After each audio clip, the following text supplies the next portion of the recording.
और प्रधानमंत्री नरेंद्र मोदी इस वक्त सदन में बोल रहे हैं और उन्होंने कहा कि लोकतंत्र के उत्सव को मनाने का अवसर है। 75 साल पूरा होने पर उत्सव मनाने का पल है। वो ये नहीं मानते थे कि भारत में लोकतंत्र 1950 से आ रहा है। वे मानते थे यहां की महान परंपरा को, महान संस्कृति को, महान विरासत को, हजारों साल की उस यात्रा को, उसके प्रति वो सजग थे। उनको इस बात का पूरा भान था। आदरणीय सभापति जी, भारत का लोकतंत्र, भारत का गणतांत्रिक अतीत बहुत ही समृद्ध रहा है, विश्व के लिए प्रेरक रहा है और तभी तो भारत आज मदर ऑफ डेमोक्रेसी के रूप में जाना जाता है।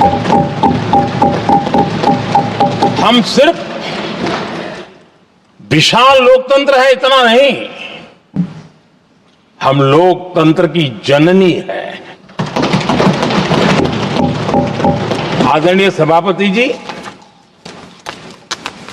मैं जब ये कह रहा हूं तो मैं 3 महापुरुषों के कोट इस सदन के सामने प्रस्तुत करना चाहता हूं। राजर्षि पुरुषोत्तम दास टंडन जी, मैं संविधान सभा के अंदर हुई चर्चा का उल्लेख कर रहा हूं।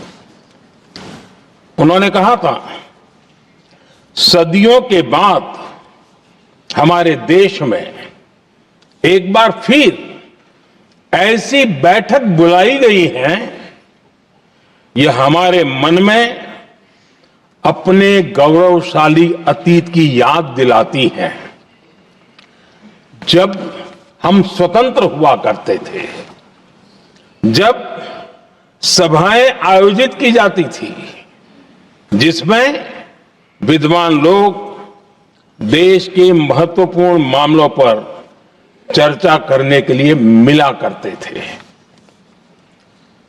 दूसरा कोट मैं पढ़ रहा हूं डॉक्टर राधाकृष्णन जी का। वे भी इस संविधान सभा के सदस्य थे। उन्होंने कहा था, इस महान राष्ट्र के लिए गणतांत्रिक व्यवस्था नई नहीं है, हमारे यहां ये इतिहास के शुरुआत से ही है। और तीसरा कोट मैं बाबा साहब आंबेडकर का कह रहा हूं। बाबा साहब आंबेडकर जी ने कहा था, ऐसा नहीं है कि भारत को पता नहीं था कि लोकतंत्र क्या होता है। एक समय था जब भारत में कई गणतंत्र हुआ करते थे।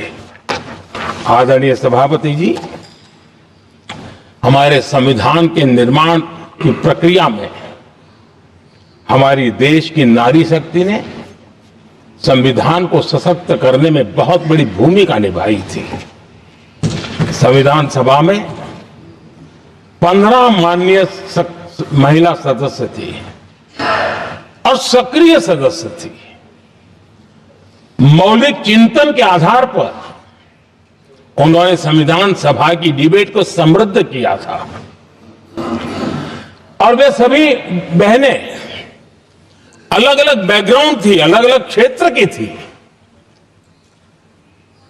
और संविधान में उन्होंने जो जो सुझाव दिए, उन सुझावों का संविधान के निर्माण पर बहुत बड़ा प्रभाव रहा था।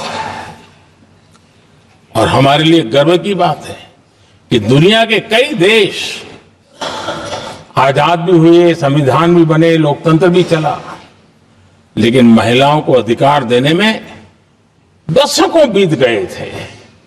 लेकिन हमारे यहां शुरुआत से ही महिलाओं को वोट का अधिकार संविधान में दिया गया।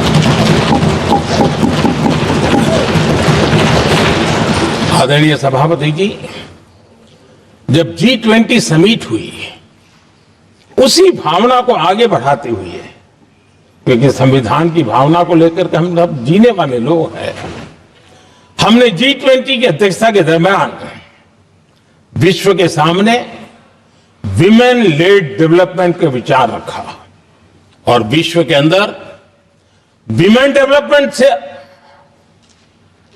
अब आगे जाने की जरूरत है और इसलिए हमने विमेन लेड डेवलपमेंट की चर्चा को अंजाम दिया।